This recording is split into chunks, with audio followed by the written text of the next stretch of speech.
大家好，歡迎嚟到零啱冇間嘅空間。今日想同大家分享嘅係 protection braid。protection 真係保護啦，braid 咧就係鬢邊喎。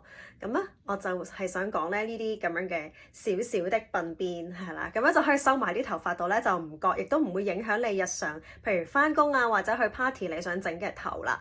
咁好啦，今日事不宜遲，即刻講下 protection braid 點樣做啦。首先咧，我哋就喺比較下方嘅位置咧，去攞一柱頭髮出嚟先啦。咁攞幾多咧，你可以自己決定啦。即係如果你想條邊幼啲嘅，咁你咪攞少啲頭髮咯。最緊要係鬢到邊就得啦。咁咪攞咗出嚟啦，呢一柱頭髮係啦，喺下面呢度攞。咁如果你話啊，我可能會紮其他邊嘅喎，咁樣咧，咁你就要留意下啦，會唔會咁樣？譬如你紮公主邊會阻住咗，咁但係其實如果你喺下面攞咧，你係唔會阻住嘅。好啦，咁樣啦，我驚佢打結，我哋可以梳一梳我哋個頭髮先啦。咁其實好簡單嘅啫，都係紮鬢邊。咁只不過咧，紮鬢邊嘅時候啦，咁我哋就諗住你想做嘅嘢啦。咁譬如呢個係 protection braid 係要保護啦。咁可能咧，你就一路鬢嘅時候就一路諗，譬如啲咩好啦？我希望咧得到保護啦。咁就係負面情緒係離我而去啦，係啦，stay away from emotions 啦，係啦，同一啲情緒有關嘅能量咧係保持距離啦，保護我啦。咁如果你譬如有特別嘅地方要去嘅，譬如話我要去醫院或者一啲比較悲觀負面情緒比較多嘅咧，咁你都可以一路鬢一路講你特別嘅意圖啦。咁又或者如果你明知道你要去一啲地方係會有機會遇上唔係咁好嘅靈嘅話咧，咁你亦都可以鬢邊嘅時候講埋落去，保護你自己免受呢一啲靈嘅滋擾啦，或者等佢哋見唔到你等等啦。咁但係咧，通常我哋紮鬢邊咧，我哋係會一路紮咧，咁然之後下面咧你會梳翻鬆佢噶嘛，係啦，咁你可以照做嘅，係啦。咁如果你話但係我想試下唔用橡筋，係啦，唔用橡筋係得唔得咧？如果你頭髮夠長，好似我咁，其實可以唔用橡筋嘅，OK。咁因為咧，當我哋繼續諗啦，希望受到保護，唔適合我嘅人同情緒咧都保持距離，亦都咧希望唔好嘅能量咧同我保持距離。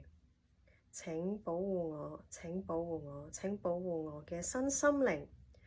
咁如果你唔用橡筋嘅話，你就好似我咁樣織下咧，其實樓下呢一堆咧，佢已經喺度自己扭埋一住嘅。咁咧你就會見到我哋呢個窿咧，係啦，越織越織下，你唔梳下面個尾巴咧，佢下面就自己會有一條咁樣嘅 braid 喺度嘅。咁你就可以織到咁上下咧，你就見到呢度有個窿噶嘛，你就將下面呢條向上，跟住塞翻落呢個窿入邊。OK，咁你會見到佢，好似唔係好平喎，咁你就用手去捋翻佢，咁佢就會唔使橡筋咧，就整咗一個 braid。所以咧，如果你係長頭髮嘅話咧，呢個係非常之好嘅方法去將你嘅一啲意念啦，去鎖咗入你嘅頭髮入邊。咁因為你話咁我就咁做禱告，因為其實頭先都係禱告嘅一類嚟噶嘛。我就咁做禱告落意圖唔得咩？其實都可以嘅，係啦。即係如果譬如你有一啲水晶鏈。咁你可以揸住佢，捽住佢去講你嘅意圖又可以嘅。咁只不過就話，如果我哋有即係長頭髮嘅話，你就多一個工具可以咁樣做咯。咁啊完成㗎啦。咁當然你話我有一啲 protection 嘅油喎，有 protection 嘅油啦，我可唔可以搽埋落去啊？當然可以啦，係啦，咁啊可以搽埋落去啦。咁其實都好㗎，你搽埋落去咧，個頭髮都有香味。咁又冇 protection 油喎，咁點啊？咁你都可以攞橄欖油啦，或者係杏仁油啦，係啦，總之揾啲油啦，就搽落個手度，跟住咁樣，係啦，咁就用啲油咧去封翻你嘅意念喺個braid 入邊啦。咁當然咧，其實你已經將個意念積咗落去，所以咧就算唔搽油咧都冇問題嘅。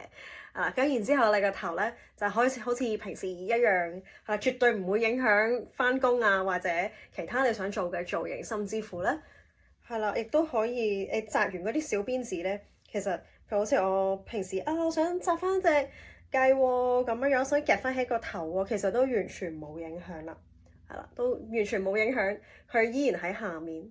咁而可能你會問，咁佢打棘打到咁樣，咁我會唔會啲頭髮會打棘，跟住會受傷害？其實唔會嘅，只要你有耐性。咁咧，你會見到咧，可能你自己笨完會見到啦。咁佢咧就係會有好多個唔同嘅紐紋喺度噶嘛。咁你就由最低一個開始咁樣拆翻佢就可以噶啦，係啦，就由最低一個啦，咁樣慢慢去拆翻佢啦。其實佢自己就會解翻開，所以係絕對唔需要害怕。通常啲人咧點解會打棘跟住整唔到咧？就係因為太心急，一開始就喺上面拆咧，咁然之後你下面就會越嚟越棘啦。好，已經搞翻掂啦。咁如果擔心嘅咪再梳翻梳，係啦，就係咁啦。多謝收睇，拜拜。